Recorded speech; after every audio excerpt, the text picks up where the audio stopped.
Portanto, assim como vocês receberam a Cristo Jesus, o Senhor, continue a viver nele, enraizados e edificados nele, firmados na fé, como foram ensinados, transbordando de gratidão.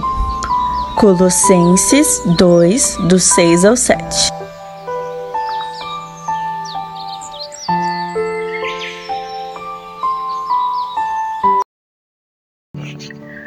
Bom dia! Estamos de volta com as nossas reflexões matinais enraizados em Cristo. Nós estamos meditando no homem segundo o coração de Deus, Davi. Nós estamos ainda falando do pano de fundo. Agora nós vamos entrar, então, em um tempo em que Davi, então, ele aparece. Nós vimos na sexta-feira passada como é que se pode perder um reino. E hoje nós vamos ver um pai diferente do filho. Às vezes nós falamos tal filho, tal pai, tal filho, mas nem sempre é assim.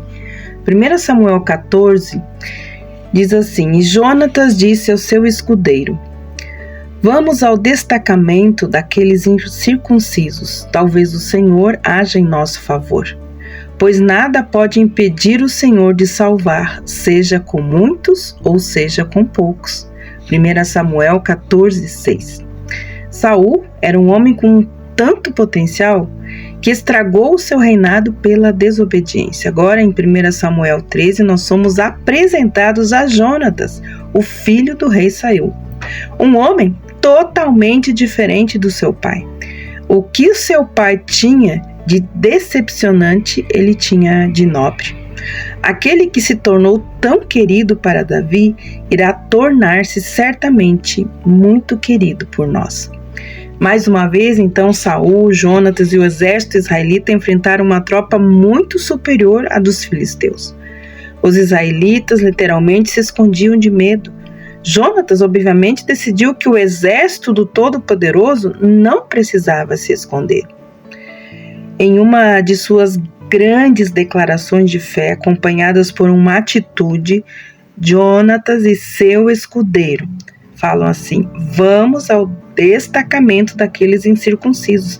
Talvez o Senhor haja em nosso favor, pois nada pode impedir o Senhor de salvar, seja com muito ou seja com poucos. Eles desafiaram a guarnição dos filisteus ocupando a penha de fronte de Micmas. Deus mostrou que eles deveriam atacar. Então os dois investiram contra os soldados inimigos e mataram 20 e a batalha começou. Antes do final do dia, os israelitas tinham conseguido uma grande vitória sobre os filisteus. Jonatas e seu escudeiro eram valorosos homens de ação. Eles me encantam por 2 motivos. Primeiro, pelo discernimento que Jonatas teve dos caminhos do Senhor. A sua percepção aguçada de Deus certamente não veio do seu pai, pois o entendimento de Jonatas excedia em muito de Saul. Segundo, diferentemente de seu pai, ele tinha um relacionamento com o Altíssimo. Jonatas fez 2 profundas declarações de fé. O Senhor os entregou em nossas mãos. 1 Samuel 14, 10.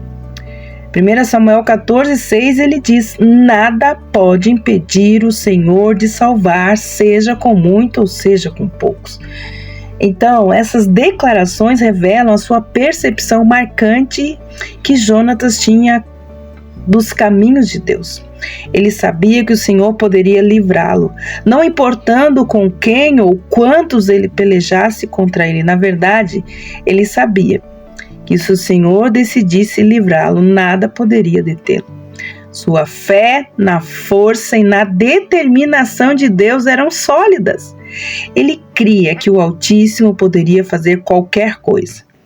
A única dúvida de Jonatas era se ele escolheria ou não livrar Israel por intermédio deles naquele dia. Quisesse ele ou não, Jonatas entendia que a resposta divina era fundamentada na soberania e não na fraqueza. Queria ter uma fé como Jonatas. E você? A passagem de Romanos 10:17 nos diz que a fé vem por ouvir a mensagem é ouvida mediante a palavra de Cristo. A palavra de Deus é que produz a fé.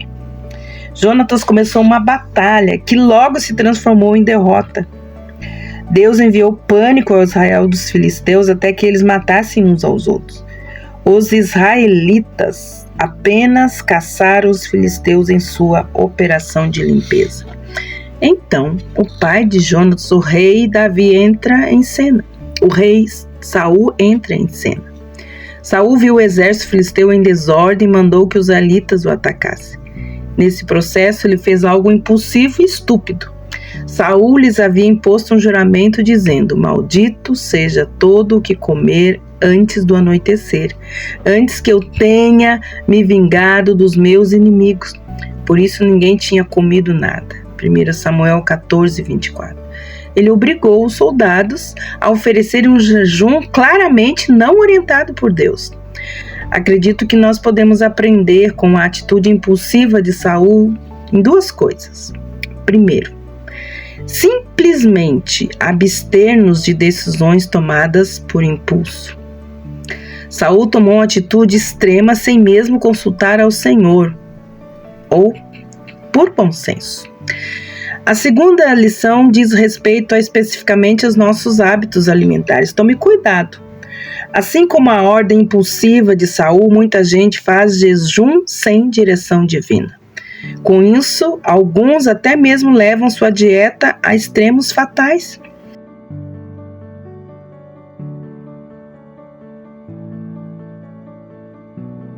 Lembre-se de que apenas Deus tem o direito de ordenar jejum. Então, nós devemos orar ao Pai. Pai, quando quiseres me ordenar um jejum, estou aqui.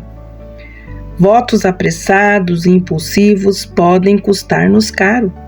Como Jonatas estava no campo, não ouviu a ordem de seu pai.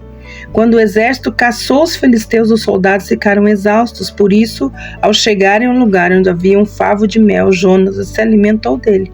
1 Samuel 14:27-29. Nessa história, nós encontramos uma verdade espantosa e impactante. Deus esperava que o povo obedecesse a seu governante, mesmo que seus decretos não fizessem sentido. Então, no dia seguinte, quando aquelas pessoas consultaram o Altíssimo, ele ficou em silêncio. Por eliminação, elas descobriram que Jonatas havia desobedecido a ordem de Saul. Então, o rei condenou o próprio filho à morte, mas o povo impediu que seu herói fosse executado. Deus tentou ensinar Saul uma lição muito séria naquele dia. O orgulho dele poderia tê-lo levado a cometer um ato insano. Melhor é arrepender-se do que acrescentar tolice em cima de tolice.